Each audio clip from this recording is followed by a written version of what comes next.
राणा जी जो कर रहे हैं, जिम जा रहे हैं, ये अब बॉडी बिल्डिंग का ले लीजिए। अब मैं एचएस की बात करूं, मैं भी असफल रहा। वो एक तो माता पिता का प्रेशर कि ये डॉक्टर बनना है, इंजीनियर बनना, ये बनना है। अरे रामपुर बुशहर की एक सबसे जो मेजर जो प्रॉब्लम है सर, 3 लड़कों की यहाँ पर डेथ हो जाती है। नमस्कार दोस्तों, स्वागत है आप सभी का आप सभी के यूट्यूब चैनल में। दोस्तों आज की इस वीडियो में हमारे साथ एक ऐसी शख्सियत है जिसको आप आज तक मेरे, चाहे आपने चैनल के माध्यम से देखा होगा या फेसबुक पेज के माध्यम से आप सभी ने देखा होगा कि हमेशा एएसपी सर जो है ये हमेशा मेरे साथ लाइव में जुड़ते थे। वो चाहे फिर समाज की बात हो, चाहे फिर नशे की बात हो, इनके बारे में आज हम थोड़ा सा इनके बारे में भी जानेंगे। और साथ ही साथ यहाँ पर मेरी एएसपी सर से मेरी रिक्वेस्ट रहेगी कि आप हमारे यूथ के लिए भी एक अच्छा मैसेज दें। सबसे पहले मैं थोड़ा सा बताना चाहूंगा आप सभी को, मैं आप सभी के लिए बताना चाहूंगा, मेरे साथ अभी जो ऑफिसर है अभिमन्यु सर जी, जिनको मैं अपना गुरु भी मानता हूं मैं इनका, क्योंकि काफी सारी चीजें मैंने इनसे सीखी हुई है। आज रामपुर दौरे पर आए थे तो यहाँ पर मेरे सर से कुछ एक सवाल रहेंगे। तो सर सबसे पहले स्वागत है आपका मेरे इस चैनल में सर जी। थोड़ा सा आप मेरे दर्शकों को भी थोड़ा बता दें सर अपने बारे में। मेरे बारे में बताने के लिए ज्यादा कुछ नहीं है। मैं कुल्लू से हूँ और बिल्कुल एक छोटे से परिवार का हिस्सा था। तो माता पिता का आशीर्वाद रहा है, दोस्तों का सहयोग रहा है और मेरे जो गुरुजन थे उनका आशीर्वाद रहा कि धीरे धीरे कदम दर कदम चलता गया। और सबसे पहले मैं एक प्राथमिक अध्यापक के रूप में अपनी सेवाएं दी और फिर मुझे लगा कि क्यों ना कुछ और किया जाए। तो एचएस की तैयारी की और 2010 में मैं इस पद पर चयनित हुआ। तो ऐसा नहीं कि मेरा बैकग्राउंड कोई बहुत संपन्न घर से और कोई बहुत अच्छा अगर कहें स्टडी में प्रारंभिक तौर पर, लेकिन धीरे धीरे मैंने इम्प्रूव किया और इम्प्रूव करने के साथ साथ जो मुश्किलें थी उनको दूर किया और फिर शायद भगवान का आशीर्वाद था कि इस पद पर पहुंचे। जी बहुत बहुत धन्यवाद सर। सर मेरे आपसे कुछ एक सवाल रहेंगे सर यहाँ पर। सबसे पहला मेरा आपसे जो सवाल रहेगा सर, जैसे आज का जो यूथ है सर, हर कोई चाहता है सर सक्सेसफुल होना, चाहे वो कोई आईएएस बनना चाहता है, कोई एचएस बनना चाहता है, कोई डीएसपी बनना चाहता है, कोई एसडीएम बनना चाहता है। सर आप इस पर आप एक युवा के लिए आप संदेश दें कि हम जैसे युवा आपके जैसे एक ऑफिसर रैंक में आ सके सर। इसके लिए सबसे पहले है कि अपना एक डेस्टिनेशन अगर हम फाइनल करें कि मेरा जो एम है, क्योंकि हो ये रहा है मेरे साथ भी हुआ प्रारंभिक तौर पर कि मुझे मालूम नहीं था एचएस करनी है तो क्या करना पड़ेगा, क्या कौन सी किताबें पढ़नी है, कौन सा सब्जेक्ट अच्छा रहेगा, क्या क्या उसमें आएगा क्या नहीं आएगा। तो जब हम किताबों के माध्यम से और जो हमारे सीनियर गुरुजन रहे हैं उनसे सीखते रहे और बिना कोचिंग के यहाँ तक पहुंचे, तो मैं सभी से यह आग्रह करूंगा कि सबसे पहले अपना एक ड्रीम फाइनल करें कि मेरा ये ड्रीम है।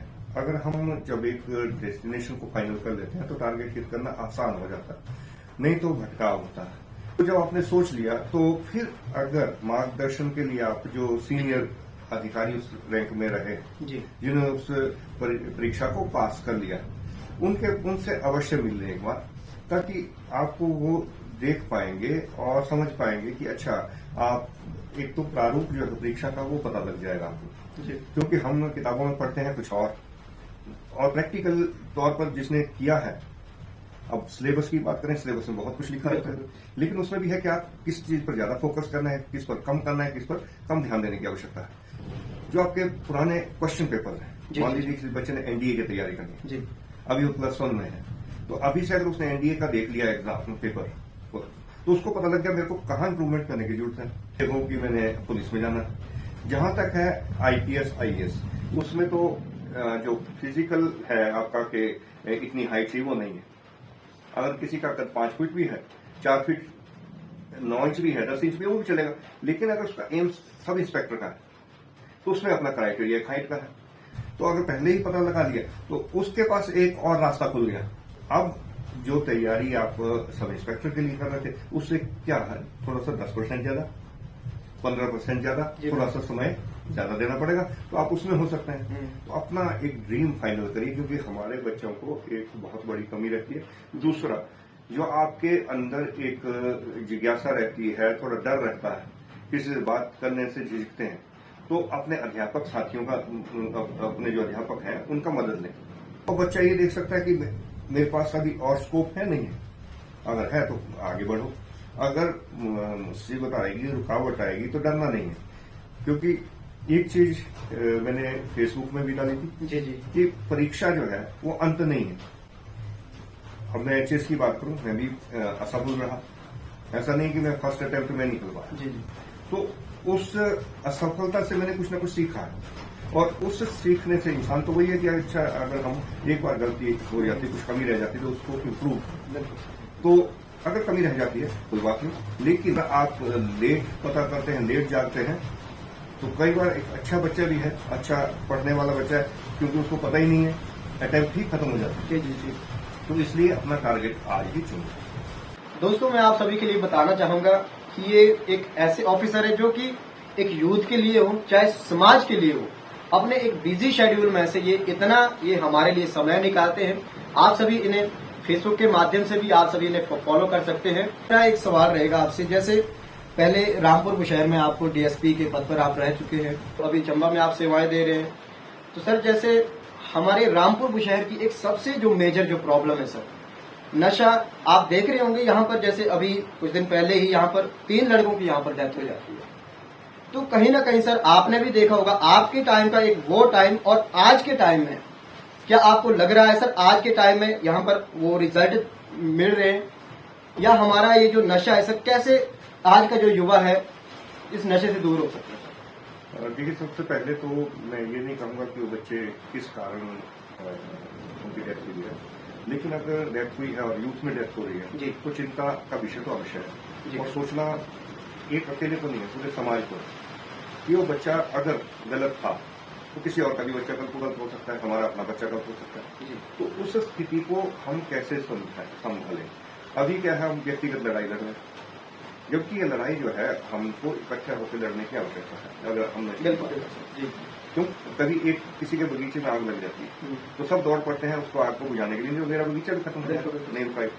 यही जो नशे की आग है, इसके लिए समाज जब तक इकट्ठा नहीं होगा, इंडिविजुअल प्रयास से आप अपना घर सुरक्षित रख सकते हैं, लेकिन वो भी तब जब आपको पहचान हो कि जिस तरह हीरोइन का नशा चल रहा है, इसकी बच्चों को क्या सिम्टम रहते हैं, कैसे उसको पहचान करें। तो नहीं तो जब तक पता लगेगा बहुत लेट हो जाएगा। को देखते हैं या पूरे हिमाचल की देखने चाहिए, यहाँ कितने होंगे, 2 से 5% के बीच में, ज्यादा 8% के बीच में, लेकिन बाकी 92% तो अच्छे हैं। तो बच्चा सीखता किससे? जो छोटा बच्चा है वो हमेशा नकल करके सीखता है। आप एक छोटा सा इसका एग्जाम्पल अपने घरों के आसपास देख लीजिएगा। एक छोटा सा बच्चा है, बिल्कुल छोटा, उसको नहीं मालूम कि बीड़ी सिगरेट भी क्या होती है, लेकिन अगर उसका कोई पड़ोसी या उसके कोई घर का सदस्य बड़ा पीता है और एस्ट्रे में है या कहीं फेंकी हुई है, तो उस बीड़ी को भी उठा के वो मुंह में लगाने की कोशिश करता है। तो कहां से सीखा? उसने नकल करके। तो नकल कहां से कर रहा है? अपने घर से। अगर घर में, मैं नहीं कह रहा कि चिट्टे की नकल कर रहा है, लेकिन कुछ ना कुछ तो नकल कर रहा है। इसी तरह जब वो थोड़ा सा और बड़ी अवस्था में पहुंच जाता है, 12 से लेकर 18, जिसको हम टीन एज कहते हैं, उसमें हर चीज, क्योंकि अगर उनकी साइकोलॉजी आप समझें, एडल्ट साइकोलॉजी जो है वो हमेशा एक ऐसे पथ पर है, अगर इसको समझें कि वो चेंज मांग रहा है इस वक्त। अब ये जो साइकोलॉजी, इससे क्या हो रहा कि उसको अगर सही दिशा मिल गई तब तो वो भगत सिंह भी बन जाएगा, मिलिट्री में भी चला जाएगा। लेकिन अगर उसको सही दिशा न मिले तो आफ्ताब बन जाएगा। आप उसको सोसाइटी के लिए अच्छा, अपने लिए अच्छा बनाना चाहिए, तो उसको थोड़ा सा गाइड करना पड़ेगा। इसको जब तक हम इकट्ठे नहीं होंगे और इकट्ठे होकर जब तक हम लड़ाई नहीं लड़ेंगे, क्योंकि यहाँ पर हमारा जो बच्चा है वो कोई भी हो सकता है। वो एक तो माता पिता का प्रेशर कि ये डॉक्टर बनना है, इंजीनियर बनना, ये बनना है। बताना चाहूंगा, जैसे आप जानते हैं सर, मैं फिटनेस से जुड़ा हुआ हूँ, तो आपको यूथ के लिए आप क्या संदेश देना चाहेंगे कि आज का जो यूथ है वो चाहे फिटनेस में हो, चाहे स्पोर्ट्स में हो, इन गतिविधियों में वो आगे आए सर? देखिए, ये तो कहते हैं कि आपने भी सुना है, पढ़ा है कि एक स्वस्थ शरीर में, ठीक है, स्वस्थ मन। जी। अब स्वास्थ्य के लिए जो हमारी एक्सरसाइज है या कोई भी एक्टिविटी है वो बहुत आवश्यक रहती है। अभी हम जब नशे की बात कर रहे थे तो उसमें क्या कर रहा है, जो हमारे बॉडी सेल्स हमको मार रहे हैं नशा लेकर के, न्यूरॉन्स है हमारे ब्रेन के उसको मार रहे हैं, ठीक है, हमारे जो बॉडी के सेल ब्लड के हैं उसको मार रहे हैं। लेकिन एक एक्सरसाइज जो व्यक्ति कर रहा है किसी फॉर्म में कर रहा है, रनिंग कर रहा है, कोई गेम कर रहा है, उसका नुकसान क्या है? नुकसान तो कोई नहीं, उससे शरीर बनेगा। और बड़ी बात यह है कि जो यूथ है जिसकी हम बात कर रहे हैं, अगर वो इस एक्टिविटी में पार्टिसिपेट करता है तो अब बहुत ज्यादा स्कोप है खेलों का। आप भी, मैं नाम भूल रहा हूँ अभी, आपके जो रामपुर से हैं पवन नेगी पहाड़ी, उनकी बेटी देखिए जीत करके आई, तो कितना एक प्राउड मोमेंट एरिया के लिए भी हो गया, माता पिता के लिए, बच्चे के लिए तो नहीं है। तो इस तरह कितने यूथ हैं, सिर्फ हमारे को डायरेक्शन थोड़ा सा दिशा देने की आवश्यकता है। बाकी यहाँ के यूथ में मैंने कहा कि 95-90% अच्छा है जो व्यक्ति कर रहा है, किसी फॉर्म में कर रहा है, रनिंग कर रहा है, कोई गेम कर रहा है, उसका नुकसान क्या है? नुकसान तो कोई नहीं, उससे शरीर बनेगा। और तो आप स्पोर्ट्स कोई भी ले लीजिए, आप बॉडी बिल्डिंग का ले लीजिए, आप बॉक्सिंग ले लीजिए, रेस ले लीजिए, स्विमिंग है, बैडमिंटन है, हॉकी है, क्रिकेट, कोई भी, तो भी समझिए कि जितना हमारा ब्रीदिंग अच्छा रहा, आपने रनिंग की, कोई भी एक्सरसाइज की, तो किसको ऑक्सीजन किसको मिली? ऑक्सीजन कहाँ मिली? लंग्स को और हमारे ब्रेन। तो उससे पढ़ाई में कंसंट्रेशन ज्यादा अच्छी होगी। अगर बच्चों ने वो भी करना है तो वो भी है। तो बहुत अच्छा है जो राणा जी जो कर रहे हैं और भी लोग कर रहे हैं, जिम जा रहे हैं, तो अपने शरीर का ध्यान रखना तो एक अच्छी बात है। और अगर इसमें आपको सफलता मिल जाती है कुछ अच्छे अचीव करने के लिए तो बहुत बड़ी बात है। और कुछ एक पेरेंट्स की लापरवाही भी होती है सर, जैसे बच्चे स्कूल कॉलेज के लिए छोड़े हुए, तो कहीं ना कहीं आज का जो यूथ है, चाहे लड़कियों की मैं बात करूं, लड़कियां भी पीछे नहीं है, आप जानते हैं। तो यहाँ पर आप तो क्या संदेश देना चाहेंगे कि वो सभी एक सकारात्मक दिशा की ओर आए? देखिए, जो माता पिता है वो कोई भी नहीं चाहता कि उनका बच्चा बिगड़े, लेकिन कई बार माता पिता की परिस्थितियां हैं कि एजुकेशन इंस्टीट्यूट उनके एरिया में नहीं है, या वो बेटर इंस्टीट्यूट के लिए कहीं भेजते हैं बच्चों को। लेकिन इतना मैं अवश्य कहूंगा कि उन पर अंधविश्वास मत करिए, उन पर कुछ न कुछ, एक तो पहले जब आपने भेजना है उसके मेंटली प्रिपेयर करिए कि किस तरह की परिस्थितियां वहां होंगी। हो सकता है उनको जो हॉस्टल है या पीजी है या जहां वो क्वार्टर रख रहे हैं उसके आसपास ही नशा बिकता या कुछ और नेगेटिव एक्टिविटीज होती है, तो उससे किस तरह अपने बच्चे को बचना। तो नंबर एक तो वो गाइड करने की आवश्यकता है। दूसरा, जो सबसे बड़ी प्रॉब्लम आ रही कि हम बच्चों को नजर ही नहीं रख रहे। जब हमारा बच्चा बाहर जा रहा है हम उसको खुला पैसा दे रहे हैं, वो अपने आप में, अब जिसको एक्सेस पैसा मिल रहा है उसको खर्च तो कहीं ना कहीं करेगा। बिल्कुल सर। कब जैसे वो नेगेटिव हो जाएगा वो हमें नहीं मालूम। इसलिए ज्यादा अच्छा है कि उसकी जरूरत के अनुसार तो उसको दीजिए, लेकिन इतना मत दीजिएगा कि वो तंग भी हो। उसका जो नंबर है उसमें अपना नंबर दीजिए, ताकि उसने अगर 500 रुपये भी निकाला, तो परचेज की, कुछ भी किया, तो आपके पास मैसेज आ रहा है। बिल्कुल सर। एक तो पैसे का थोड़ा सा चेक रखें, जी कहने को था कि बंद मत दीजिए, जी जी चेक अवश्य रखें जी। मैंने ये रिक्वेस्ट है, अगर आपके बच्चे ने छोड़ भी दी है, आपको विश्वास है, लेकिन अंधविश्वास मत रखिए। एक दूसरा, जब आपने बच्चा दूसरे इंस्टीट्यूट में डाला, कितनी बार आप उनके क्लास टीचर से मिलने हैं कि कैसा बच्चा मेरा पढ़ रहा है, या एब्सेंट तो नहीं हो रहा है, तो क्यों एब्सेंट हुआ सकते, तो उसके दोस्तों पर अवश्य रखिए, क्योंकि एक तरह के पक्षी एक ही झुंड में मिलते हैं जी। अगर आपने वो भी पहचान कर ली तो भी आपके लिए एक मददगार हो सकता है अपने बच्चे को गलत रास्ता से बचाने के लिए। तो ये थे मेरे साथ अभिमन्यु सर जी, जिनका मैं दिल से बहुत बहुत आभार व्यक्त करता हूं कि मुझे सौभाग्य प्राप्त हुआ सर आपके साथ इतना बातचीत करने के लिए।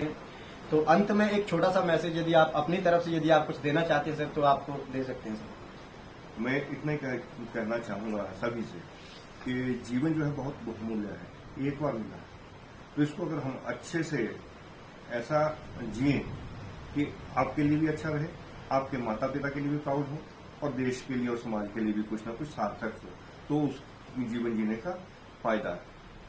अब इसको एग्जाम्पल के तौर पर आप भगत सिंह जी के लिए देख लीजिए, उन्होंने 23 साल की उम्र में अपना सब कुछ सेक्रीफाइस कर दिया, आज उनको हम नमन करते हैं। तो इससे बड़ा एग्जाम्पल तो हमारे लिए नहीं कोई भी हो सकता। तो आप भी, जीवन आपका है, अच्छे से जिए और अच्छा एग्जाम्पल सेट करें सोसाइटी के लिए। धन्यवाद। जी बहुत बहुत थैंक यू सर।